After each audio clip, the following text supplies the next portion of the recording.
All right, ladies and gentlemen, good morning. For those of you who don't know me, I'm Andy Powell, 30 years sort of in the business, mostly client side. So I've been a CIO, been a CISO, been a data protection officer. So I've lived it, breathed it, and felt it, as it were. I'm vendor side now, so one of those nasty vendors that tries to sell the right solution to the client, hopefully in a balanced way. So that's by way of sort of introduction. Second point, this is a two-way session, all right? I'm going to leave time at the end for questions, but there will be an exam, okay? There is a test, and I will be checking for mumbling lips at the end when I run the test, okay? So don't mumble. You'll know how to answer the questions at the end, so pay attention. Right. Thank you very much. Right, firstly, how to eat the elephant a bit at a time. So, of course, first slide's an octopus. Now, you're all going to sit there and say, why the heck am I looking at the picture of an octopus? And the reason is very, very simple. I have one of the best cyber warriors that ever worked for me was a psychologist. And the psychologist said to me, if you're going to do a presentation on a subject that could be a little bit dry, have something to associate it with. So, a purple octopus, which my daughter found for me on the internet. I'm going to put GDPR in the context of a purple octopus. Okay? So what is the first thing about an octopus? How many legs does an octopus have? Aside from that diagram, it's a bit smart at the front. Tell him to shut up. How many legs does an octopus have? Who said 8? Who said 8? 2 and 6 arms.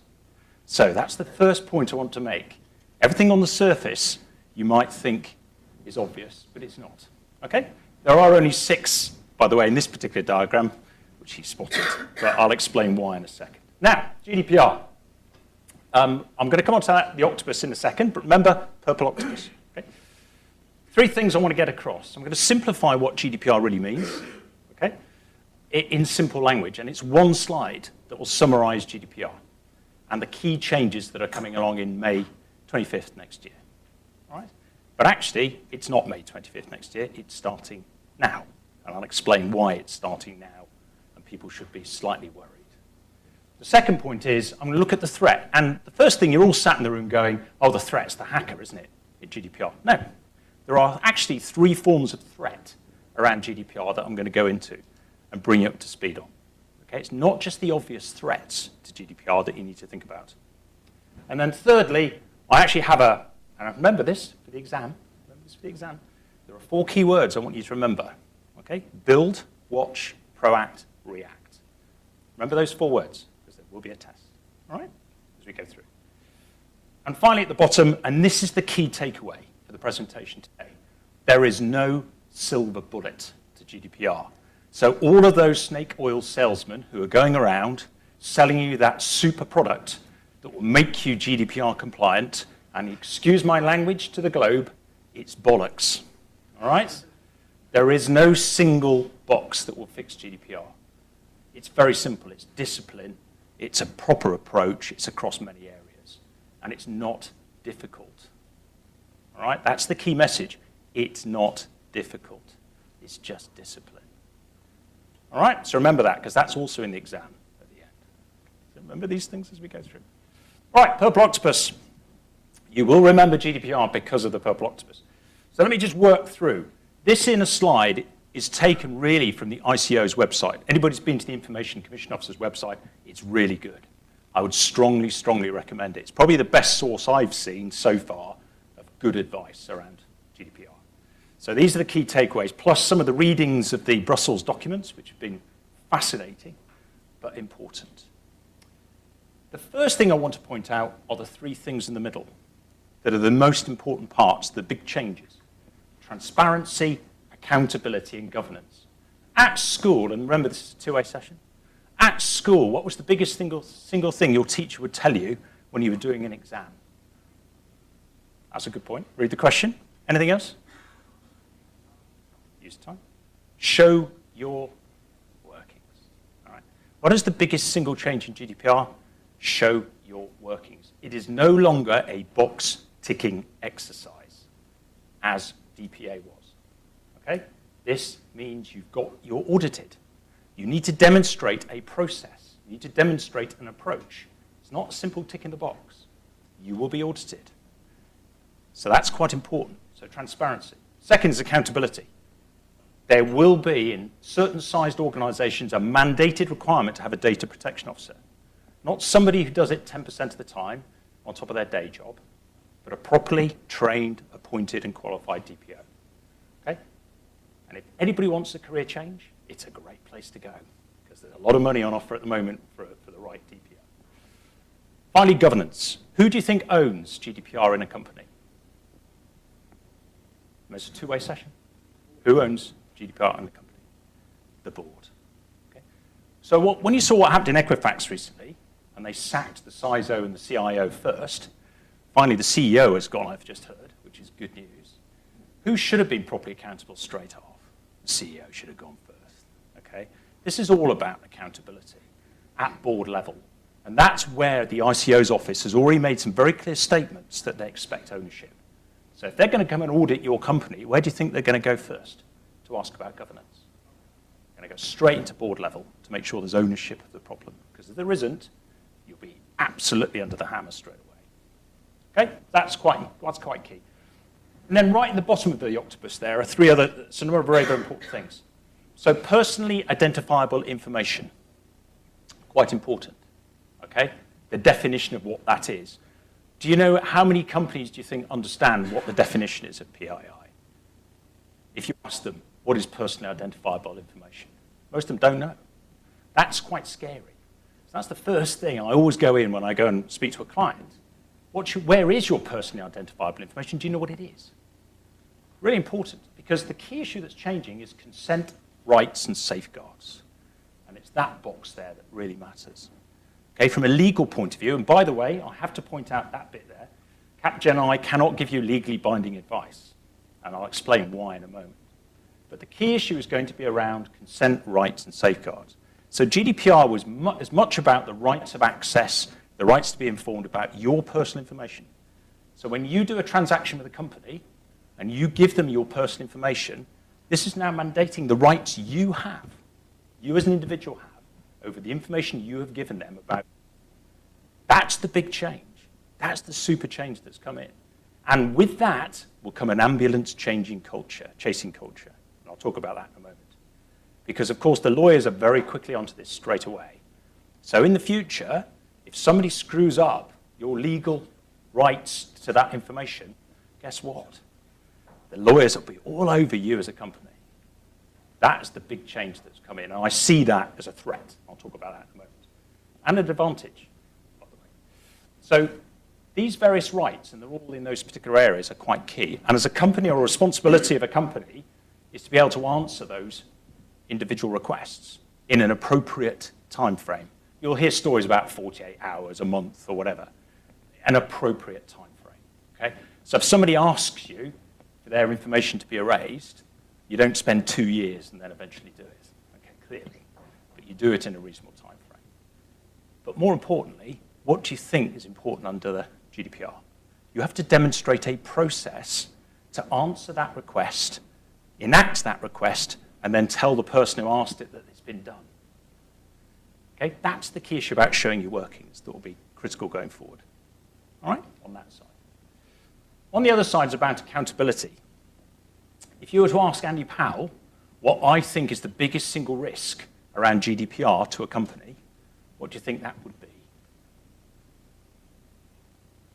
Hands up. Two-way session. I'll tell you that. You're not going to answer. I'll tell you. Third parties.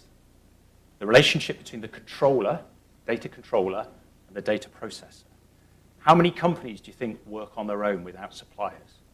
Very, very few. So that supplier framework, that third-party organizations that you work with, you'll be sharing personal information that you've captured with them to your business. Who do you think is accountable for their behavior in handling personal information you give them? You are. You don't give up those responsibilities. The data controller will be absolutely on the hook for the behavior and actions of the people they give that information to. So that, to me, is probably going to be the biggest area that you need to focus your time and attention on. That's what I would do. I'd look at my supply chain, and And I'd start in a number of areas. Firstly, contractually, I'd start to make sure that they were enacting what they have got to do on their behalf as a data processor. Because if they're not, that's going to be difficult for me to go after them later if they screw up. Okay? So that's quite important. I'll talk about that in a bit more detail.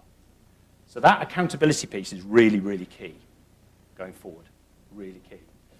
The other issue is about changes. There will be changes. Let's be blunt here, and I'll talk about some observations in a moment. There are going to be changes. There will be an evolution as things go forward. And I'll talk about Elizabeth Denham's really good comments recently, which I think are worth noting. But this is all going to be in the exam, remember? 3 things you need to remember for the exam. Data management, legal, and security. So if anybody asks you what are the 3 key streams that I need to think about in GDPR, data management, legal, security. If anybody thinks GDPR is security, and not just security, it's not. It's as much about data management, to be blunt, if not more. And what's the key issue about data management, do you think, in GDPR? What do you think is the key thing we should be saying about GDPR as a positive? Okay, again, I'll answer the question. And it's all seeming a little bit sort of one way. Okay, let me answer that question very, very simply. You as a business can make money because of GDPR, not because you can get around all the regulations. This is about you reorganizing the way you manage your data. You have an opportunity to reorganize the data in your company in a far better way than you've ever done before. And guess what? Data has value. You can make money from data, and you as a company will benefit from reorganizing your data because you'll be able to transact with your clients quicker, more effectively, and better, and therefore make money. You heard Alex next door. It's about digital transformation. Key to digital transformation, data. Absolutely critical. So when I talk to GDPR to clients, I talk to them about, firstly, how can I help you make money from reorganizing the way you manage your data? Because that's the first big thing. The CFO will wake up in the boardroom during your GDPR presentation and go, what? Who said make money? All right? That will be a really key issue. CFO suddenly will go, hold on, I can benefit from this. The investment you're asking for all this money to do this GDPR nonsense. You're now telling me that I can actually make some money out of this.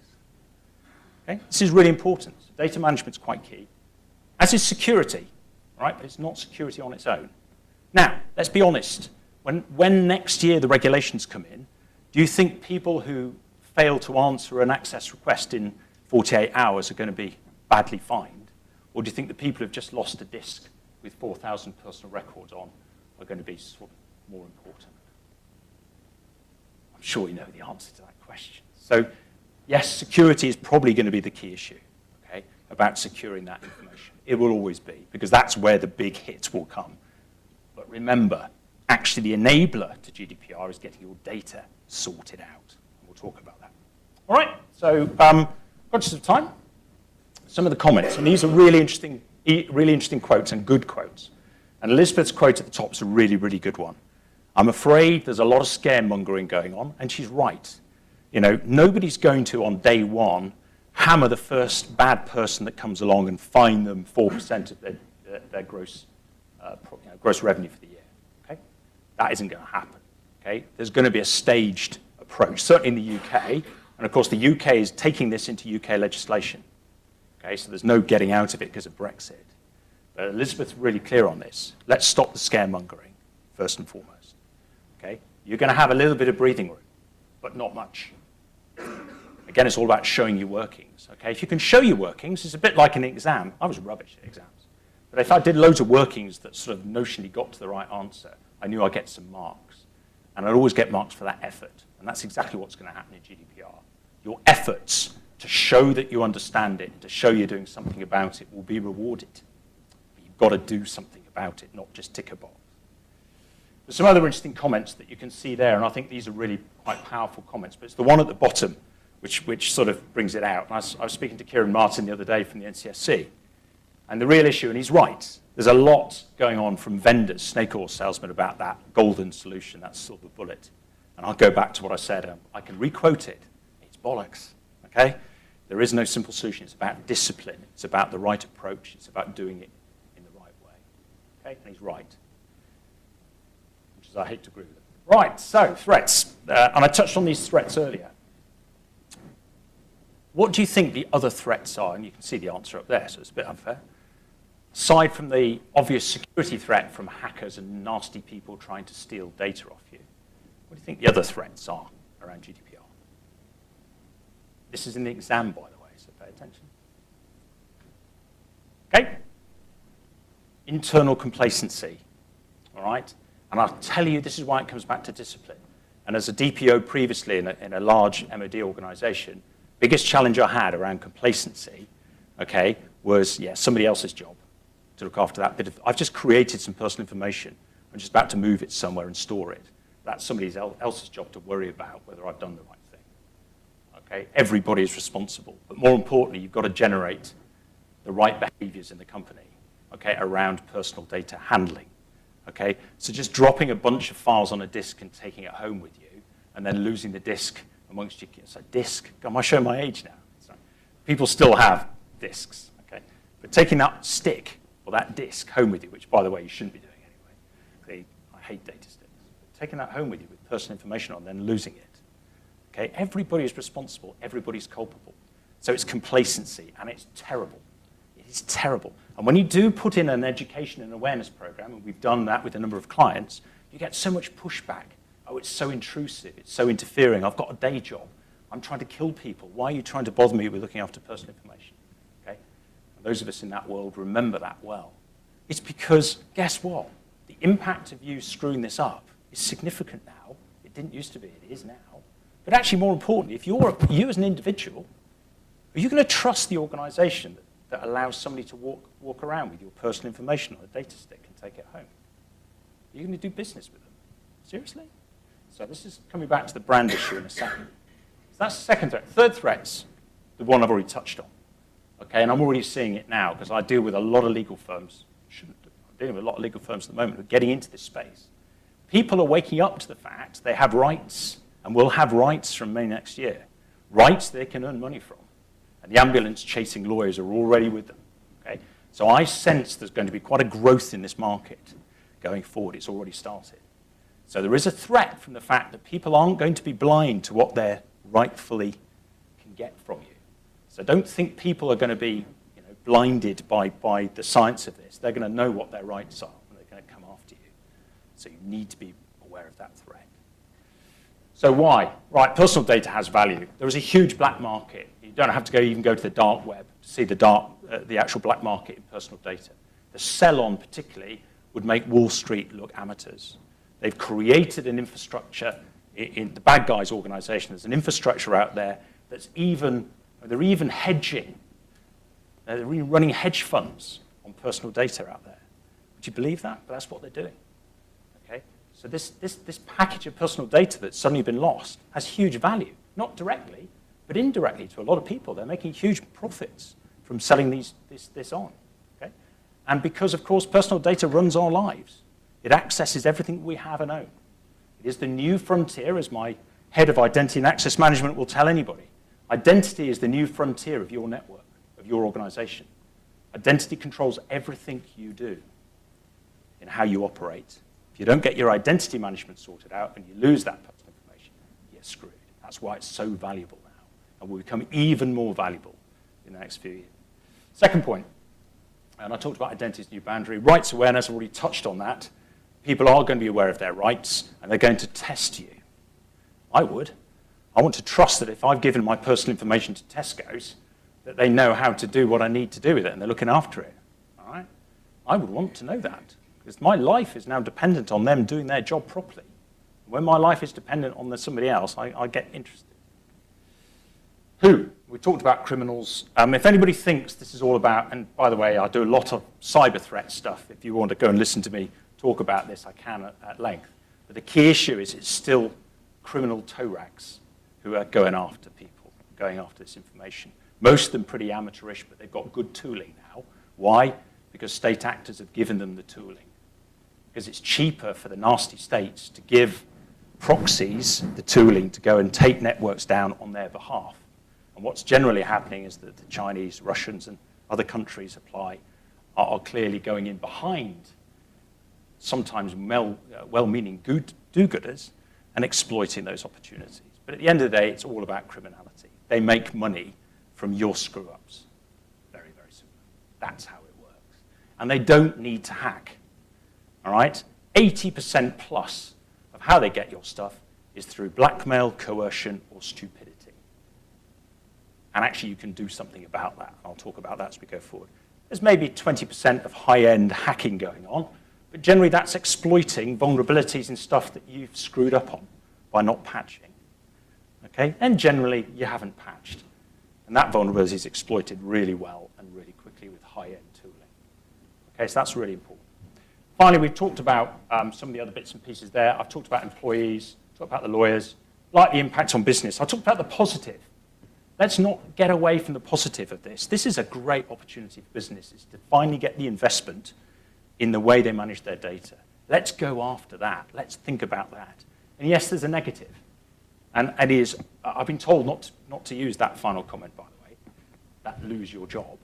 But if you just have a look at Equifax, and you can probably see what might happen.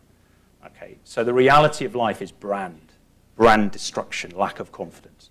If they lose my personal data, do you think I'm going to go to that particular insurance company again? Do you think I might change to somebody else? Probably.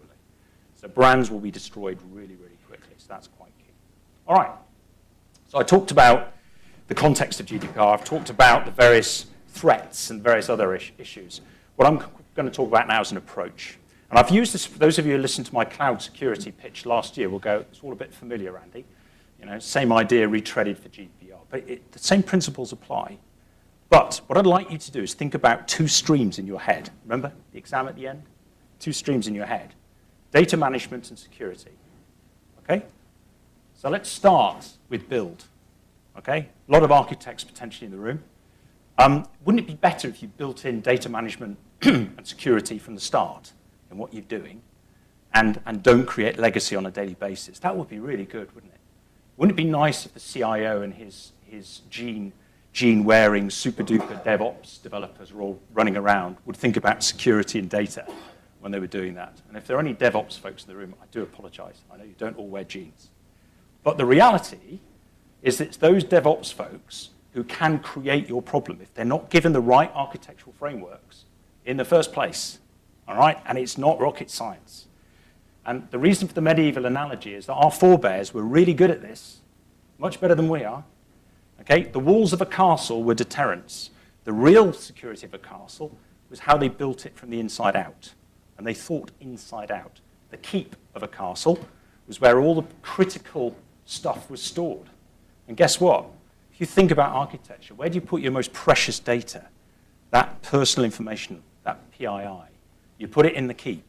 You put it in a place you know is well protected. Because guess what? You can't afford to protect everything.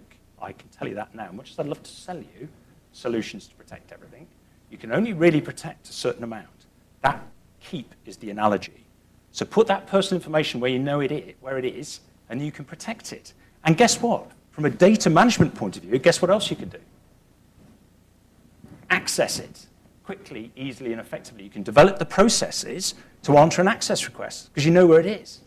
Okay? Again, much as I'd love to sell you a data discovery tool that for us to run every week to find stuff for you, which we can do, by the way, wouldn't it be better if you organized yourself so you didn't have to keep running that bloody thing? So there's some analogies there.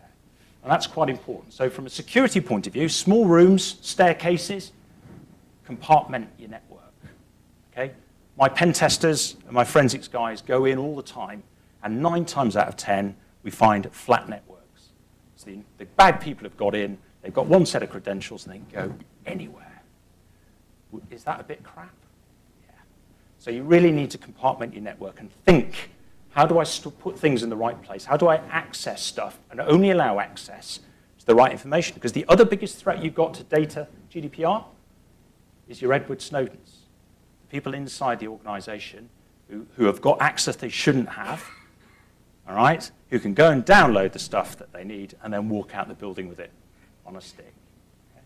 Because you've let them, you've enabled the stick, which, by the way, is crap. You shouldn't enable it. It's just a piece of advice. So, build. Watch.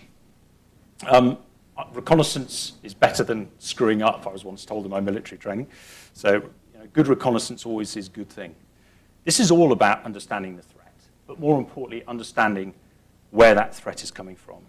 And you'd be really surprised how ignorant when you go and speak to the board, they are of what the threats are to their business. It can come from anywhere. It can come from competitors, disenfranchised employees. They may be part of the national infrastructure, and therefore they could be subject to a state attack. But they need to understand that threat, because if they don't understand that threat, they don't know how to position and prioritize their resources, and that's really, really important. Okay?